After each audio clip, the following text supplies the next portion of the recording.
नमस्कार, मैं प्रज्ञा ठाकुर। खबर पक्ष से देश दुनिया की बड़ी खबरों के साथ। जिला प्रशासन निष्पक्ष नहीं, भाजपा के दबाव में कर रहा काम। कांग्रेस भाजपा प्रत्याशी की अवैध प्रचार सामग्री जब्त करने वाले कांग्रेसियों के खिलाफ छोटी शिकायत दर्ज की गई।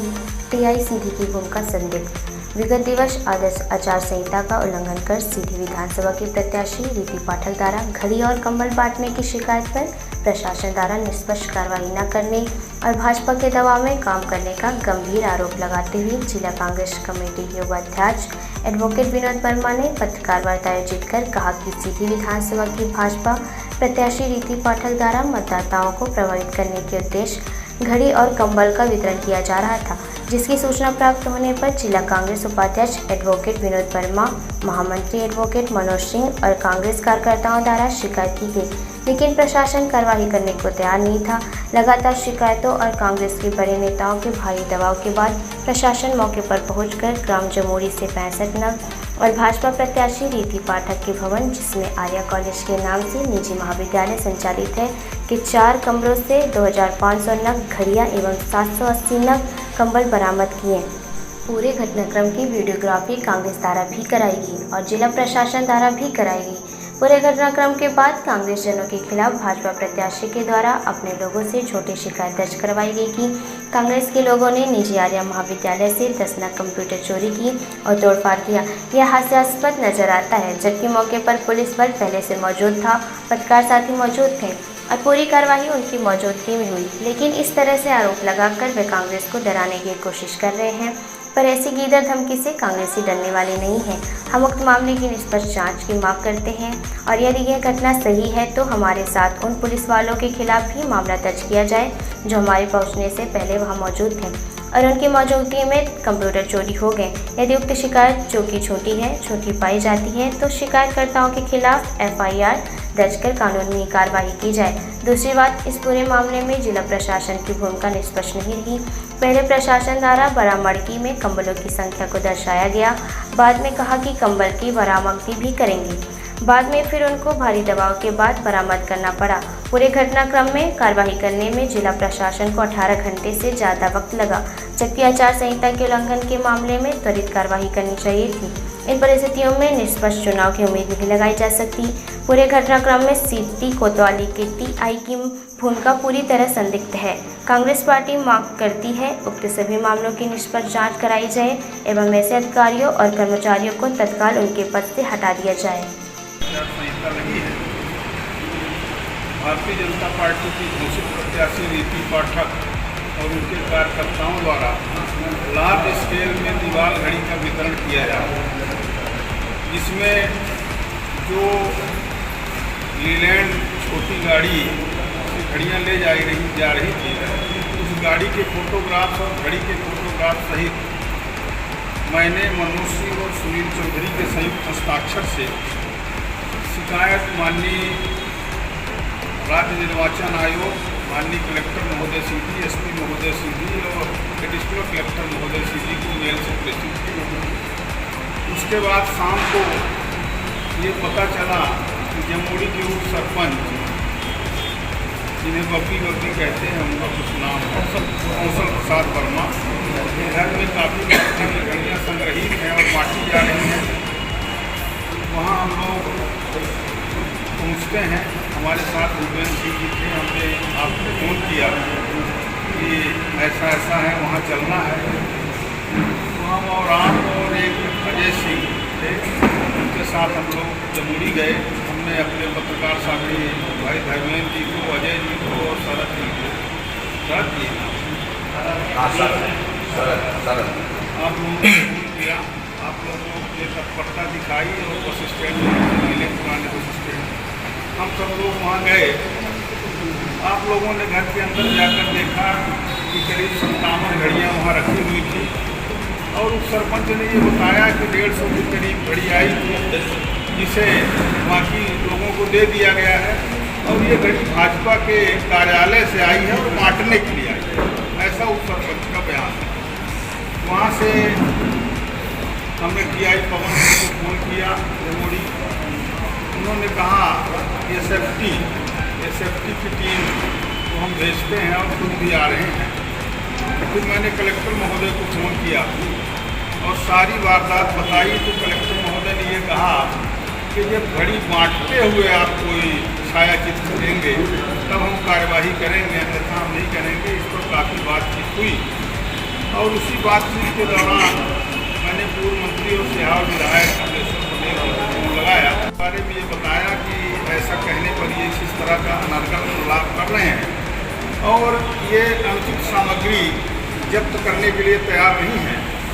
कमलेश्वर पटेल जी ने भी कलेक्टर महोदय से बात की। तब तक एसएसपी टीम और पीआई पवन सिंह आ गए और वहाँ से घड़ियों की जब्ती हुई। मैं यहाँ कहना चाहूँगा कि पीआई जमोड़ी पवन सिंह ने निष्पक्षतापूर्वक कार्यवाही की और उन घड़ियों की जब्ती एसएसपी टीम से बनाकर तत्काल गाड़ी में लदवाकर उसे जमोड़ी भेज दिया और ये कहा कि प्रथम सूचना रिपोर्ट जब दर्ज की जाएगी तो तकलीफ आपको मुहैया कराई जाएगी। जब हमने कहा कि भाई प्रथम सूचना रिपोर्ट आप हमारी तरफ से दर्ज करो तो उन्होंने कहा थोड़ा अधिकारियों से समझने से करें। बहरहाल प्रथम सूचना रिपोर्ट न मिलने पर हम इसलिए थोड़ा सा संतुष्ट थे कि हमें उसी समय ये सूचना मिली थी कि आर्या पैरा मेडिकल कॉलेज में लार्ज स्केल पर कंबल और हज़ारों की तादाद में घड़ियाँ संग्रहित हैं और वो घड़ी तो करीब 10,000 की तादाद में थी जो तमाम गांवों में बांटी जा सकती थी। उसी समय 10 गांवों की सूचना थी कि इस गांव में 20 घर की घड़ी रखी हुई है, लेकिन चूँकि आर्या पैरा मेडिकल कॉलेज में ज़्यादा तादाद में घड़ियाँ थी तो हमने सम्मानित भूपेंद्र सिंह जी को ये कहा कि आप वहाँ चलिए, कहीं वो घड़ियाँ कुछ न हो जाए और यहाँ हम कार्यवाही करा कर आते हैं। आप वहाँ पर आए और जब पहुँचे तो कोई व्यक्ति कमरा खोलकर घड़ियों को निकाल ही रहा था और जब आप वीडियो बनाने लगे तो वहाँ से भागा और कमरे को बंद कर दिया, ताला लगा। फिर थोड़ी देर में हमने पवन सिंह ने कहा कि ये आर्या पैरा मेडिकल कॉलेज जो है वाली सीधी के उसमें आता है। मैंने टीआई साहब को फ़ोन किया तो टीआई सीधी ने ये कहा कि आपकी सूचना का आधार क्या है, आपकी सूचना सही है ये हम कैसे मान लें, तो हम इस तरह से कार्यवाही नहीं करेंगे। हमने उनसे कहा भाई हम आपको अपराध की सूचना दे रहे हैं, इसको आपको दर्ज करना चाहिए और कार्यवाही करनी चाहिए। मेरी समझ में झूठी सूचना देने के लिए भी दंड का प्रावधान है और अगर ऐसा आप पाते हैं कि हमने आपको झूठी सूचना दी तो हमारे खिलाफ मुकदमा कायम करके बंद कर देना। तब फिर वो मुश्किल वो वहाँ पहुँचे, लेकिन पहुँचने के बाद भी और ऊपर नीचे जो खुले कमरे थे उनका भ्रमण वो करते रहे, जो तालाबंद थे उनको खोलने तोड़वाने के लिए तैयार नहीं थे। एक व्यक्ति आया जिससे वो चाबी मांगते थे, वो बाहर जाकर घंटों बात करता था, फिर लौटता था, कहता था चाबी कहारिन के पास। दूसरे दिन वही व्यक्ति चाबी भी दिया, लेकिन रात भर ये नाटक चलता रहा। तहसीलदार जो थे तो नीलेश कुमार शर्मा एसडीएम गोपत बनास हैं, वो उनसे बात करते रहे और नीलेश शर्मा फ़ोन पर मना करते रहे कार्यवाही करने के लिए। रात भर कार्यवाही नहीं हुई। वह मुश्किल 3 बजे जब हमने ये कहा कि हम लोग भले 3-4 हैं, किसी व्यक्ति का अपराध पकड़वाने के लिए इतनी मेहनत करनी पड़ेगी, इतनी हुज्जत करनी पड़ेगी तो निष्पक्ष निर्वाचन कैसे संभव होगा? संभव ही नहीं। दूसरी बात, फिर मेरा तो ये कहना है इसमें टीआई भी शामिल है। मैंने चुनाव आयोग को लिखा है, इसमें टीआई भी शामिल है और सीधी के टीआई ने मिलकर आवेदन लिखवा करके उनके रैती पाठक के कर्मचारियों से लिया है कि भूपेंद्र सिंह, जय बहादुर सिंह, विनोद वर्मा, दीपू, ये लोग हैं, रंजना मिश्रा, ये लोग कंप्यूटर लूट लें। रंजना मिश्रा और कुमुदनी सिंह को 3-3:30 बजे सुबह आई थी और 1 घंटे रहने के बाद चली गई। कंप्यूटर हम लोग लूट ले गए, वहाँ 5-1 की गार्ड लगी थी। जब हम लोग गए हैं, गार्ड ने ही दरवाज़ा खुलवाया है और वो टीआई भी मौजूद थे। 1-2 लोगों को आने देते थे, हम लोग देखकर लौट आते थे। पत्रकार साथी थे, सरकारी मशीनरी थी, उनके वीडियोज थे, सब कुछ वीडियो बने हैं, रिकॉर्ड। लेकिन कंप्यूटर उनके 11 कंप्यूटर हम लोग 4 लोग मिलकर ले गए। हो सकता है एक बार में ले जाए 2-2 कंप्यूटर तो भी 8 होते हैं, 11 हो नहीं सकते। 3 कंप्यूटर कोई लेके जा नहीं सकता। तो ये कोतवाली टीआई के मस्तिष्क की ये देन है।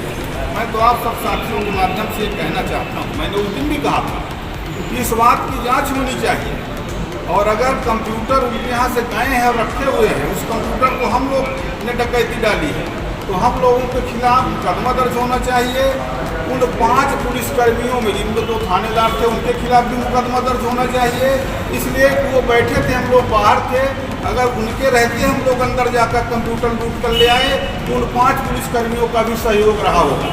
तो इस बात की जांच हो, और अगर ये मामला झूठा पाया जाता है तो सीधी की टीआई जो भी नाम हो, मुझे नाम भूल रहा है, जो भी नाम हो, उस टीआई के खिलाफ और रिकॉर्ड करने वाले के खिलाफ धारा 182 का अपराध दर्ज हो, और इसके संबंध में कार्यवाही होनी चाहिए और उनको दंडित किया जाना चाहिए। अगर ये प्रमाणित पाया जाता है कि हम कंप्यूटर लूट कर ले आए, लूट का मुकदमा हम चारों के खिलाफ कायम हो, हमको जेल भेजा जाए, जांच करा लें, जिससे जांच कराते हैं, वो वीडियो फुटेज ढूंढ लें जिसमें हम कंप्यूटर ले जाते हुए दिखते हों।